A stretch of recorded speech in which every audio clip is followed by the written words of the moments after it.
So here's a simple framework to teach children to repair. It's not demand an apology from your child. It doesn't begin with that.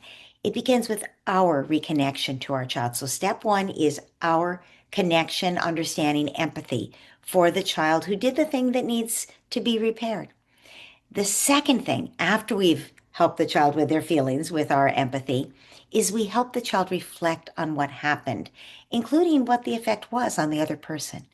Step three is we reconnect with our child's best self. And step four, we invite the repair. So let's take some examples. Step one, start with empathy. Before your child can repair, their nervous system needs to settle, to return to a place of well-being. If your child is still in fight or flight, everyone looks like the enemy and there's no way they can make a repair. So if your child is still angry or defensive or ashamed of themselves, they're not going to want to repair.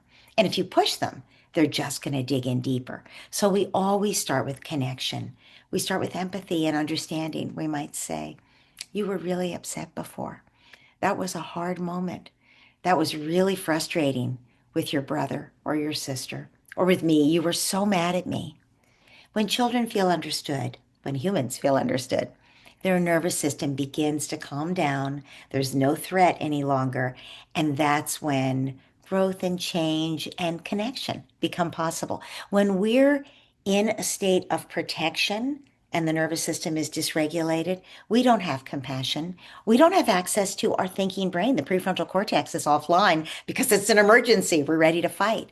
So until we help the nervous system settle and move back toward well-being, out of fight or flight, out of a state of protection mode, the child actually is not ready to do repair. That's where we start.